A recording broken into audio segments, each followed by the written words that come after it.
नीलम को शुरू से ही चाइनीज खाने का बहुत शौक था, इसीलिए वो दिन भर चाइनीज खाने के वीडियो देखती रहती। एक दिन जब वो ये वीडियो देख रही थी, तभी उसकी सास उसे कहती है, बहू, ये तो पूरा दिन क्या देखती रहती है?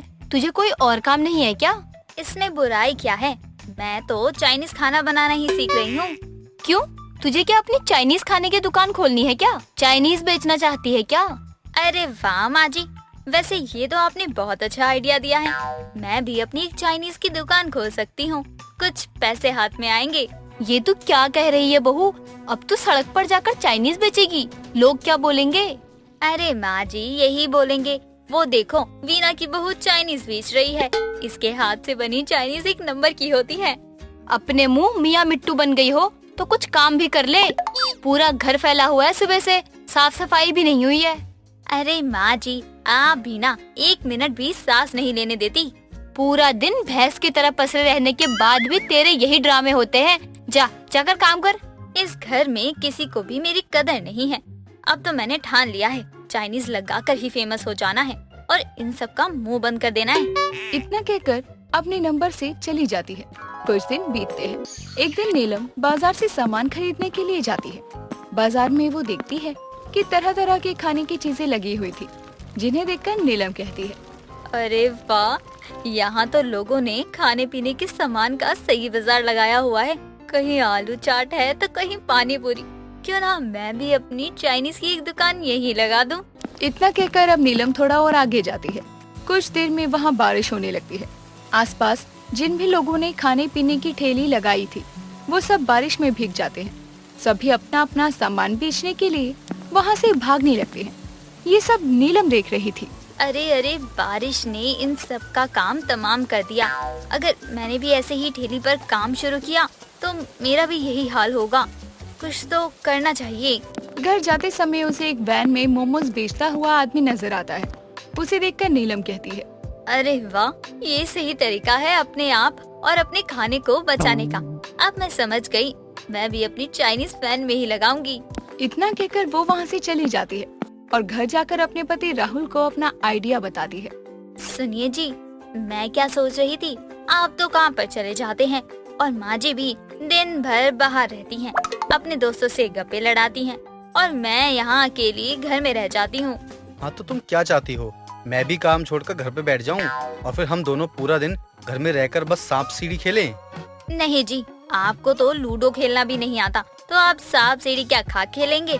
मैं तो बस इतना कह रही थी कि घर में बैठे रहने से अच्छा है क्यों ना मैं अपना कुछ काम शुरू कर लूं। इसी घर में 2 पैसे भी आएंगे।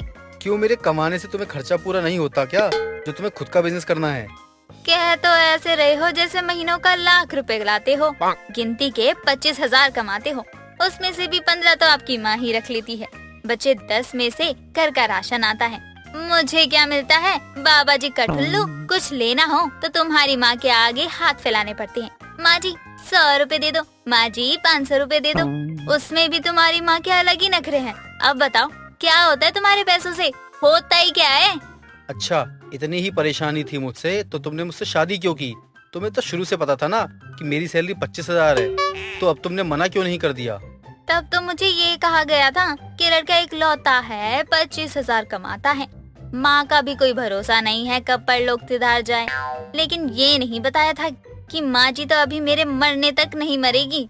मुझे क्या पता था कि मेरी सास मेरे पति की ही कमाई पर सांप की तरह कुंडली मारकर बैठी रहेंगी। बस नीलम, बहुत हो गया। तुम्हारी ये बात सुनकर मैं परेशान हो गया हूँ। मेरी माँ के बारे में अब ज्यादा मत कहना, समझी तुम? ठीक है, नहीं कहूँगी, पर मेरी बात भी तो तुम्हें माननी पड़ेगी। मुझे चाइनीज की दुकान खोलनी है बस। ठीक है, तुम्हें जो करना है वो करो, लेकिन इस काम के लिए मैं तुम्हें 1 पैसा तक नहीं देने वाला हूँ। इतना कहकर अब राहुल वहाँ से चला जाता है। उसके जाने के बाद नीलम परेशान हो जाती है और कहती है, क्या करूं? अब तो राहुल जी भी मुझसे नाराज हो गए। वही पैसे नहीं देंगे, अपना चाइनीज का काम कैसे चालू करूं? कुछ तो करना ही होगा। इतना कहकर अब वो अपनी सास के कमरे में जाती है, जहाँ जाकर तकिए के नीचे रखी अलमारी की चाबी को उठाती है और उससे वीना की अलमारी खोलती है, जिसमें बहुत सारे पैसे रखे थे। उसे देखकर नीलम की होश उड़ जाती है। हाय राम, यहाँ तो पैसों का ढेर लगा है और वहाँ मेरी कंजूस सास मुझे पाई पाई देने के लिए तरसा देती है। अब तो कुछ करना ही पड़ेगा। इतना कहकर अब नीलम अपनी सास की तिजोरी से कुछ पैसे निकाल लेती है और वहाँ से चली जाती है और कमरे में आकर बहुत खुश भी थी और घबरा रही थी। वैसे माँ जी को कोई फर्क नहीं पड़ेगा अगर उनकी अलमारी से कुछ पैसे कम भी हो गए तो, लेकिन अगर माँ जी को पता चल गया कि उनकी अलमारी से पैसे मैंने निकाले हैं ना, तो वो मुझे घर से बाहर ही कर देंगी। क्या बहाना बनाऊं? ऐसा करती हूँ कि माँ जी से कह दूंगी कि ये पैसे मेरी माँ ने मुझे दिए हैं, तो उन्हें कुछ पता नहीं चलेगा। इतना कहकर अब वहाँ से नीलम बाजार चली जाती है और चाइनीज बनाने का सारा सामान ले आती है। ये लाते हुए उसे वीना देख लेती है और कहती है, नीलम, ये सब क्या लेकर आई है बाजार से, और तेरे पास पैसे कहाँ से आए? माँ जी, ये चाइनीज बनाने का सामान है और ये पैसे ना मुझे मेरी माँ ने दिए थे। क्या कहा? तेरी माँ ने दिए थे? तेरी माँ कब से पैसे देने लगी? शादी में तो उनसे एक फूटी कौड़ी नहीं निकली दहेज में देने के लिए, अब इतने सारे पैसे कहाँ से आ गए? कैश नहीं दिया तो क्या हुआ, दहेज में सामान तो दिया था ना। और ये जो साड़ी पहनकर आप मटक मटक कर चलती है ना, भूलिए मत, ये भी मेरी माँ ने ही दी है। बस बस, बहुत है इतना। अब ये बता, तो अकेली संभालेगी कैसे? और इतने पैसे कहाँ से आएंगे रोज रोज? क्योंकि मैं तो तुझे एक पैसा नहीं दूंगी अपने पास से। मेरी माँ ने मुझे इतने पैसे दिए हैं कि मैं अपना काम आराम से शुरू कर सकूं। इतना कहकर अब नीलम वहाँ से चली जाती है। उसके जाने के बाद वीना को उस पर शक होने लगता है। कुछ तो गड़बड़ है। जिस माँ ने आज तक अपनी बेटी को 1 रुपया नहीं दिया, उसने आज इतने सारे पैसे कहाँ से दे दिए? इसका पता तो लगाना ही पड़ेगा।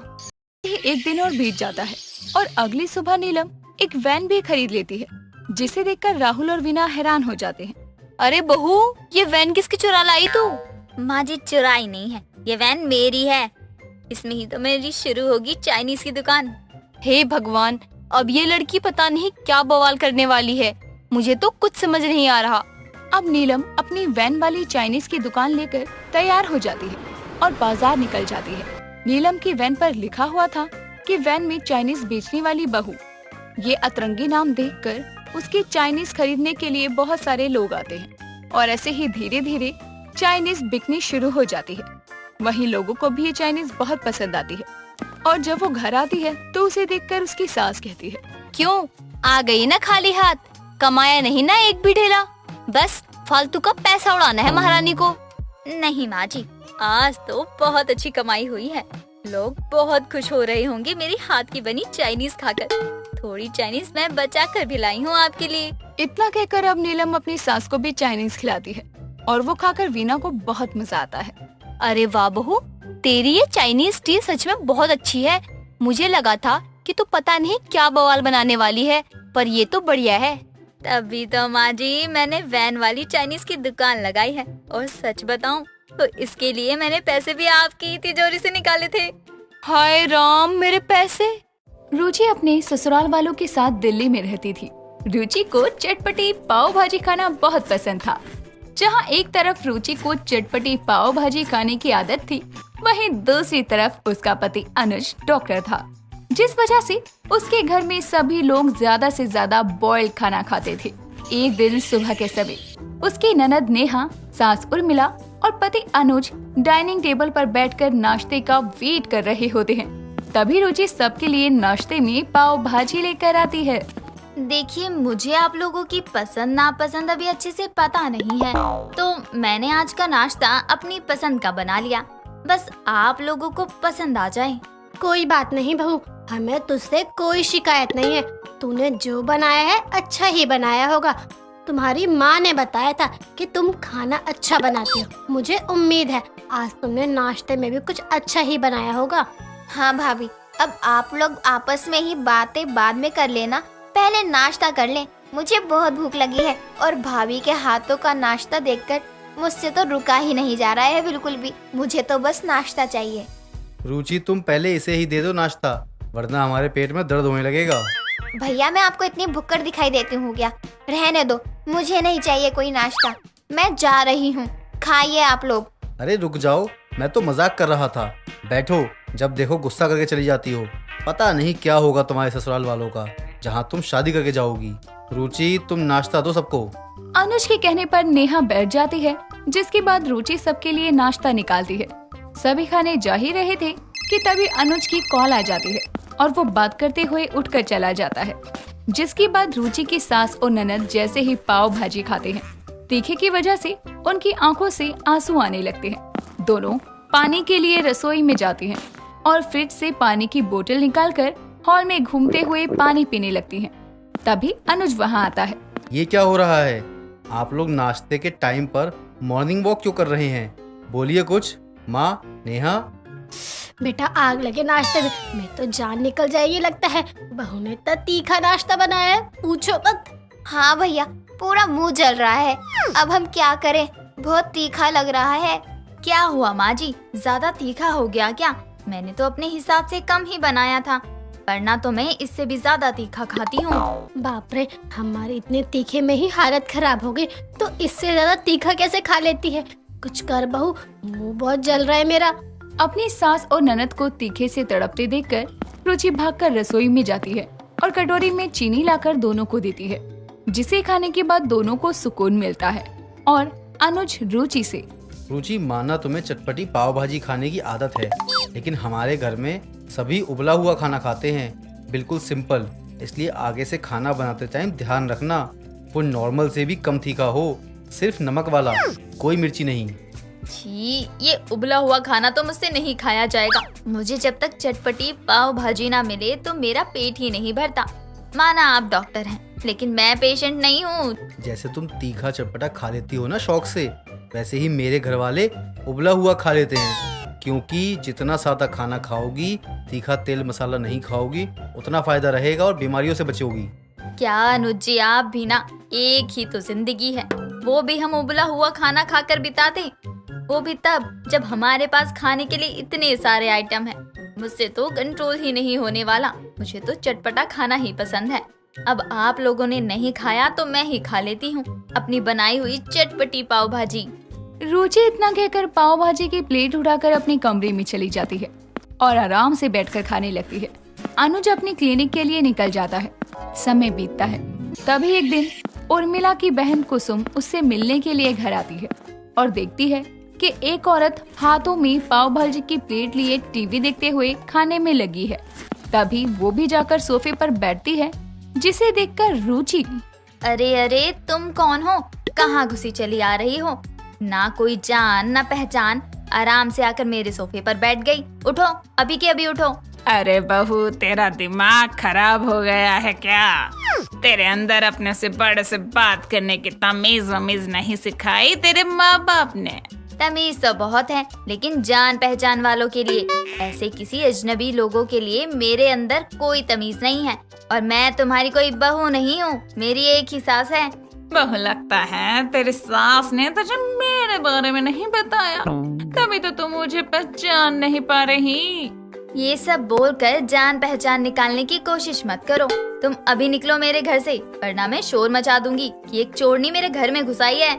रुचि इस बात से अनजान कि वो उसकी मौसी सास है, वो उससे बहस कर ही रही होती है कि तभी उसकी सास और ननद वहाँ आ जाती है और उसकी बातें सुनने के बाद उर्मिला धीरे से रुचि का हाथ दबाते हुए, बहुत चुप हो जा भगवान के लिए, ये तेरी मौसी सास है, पैर छूकर माफी मांग इनसे।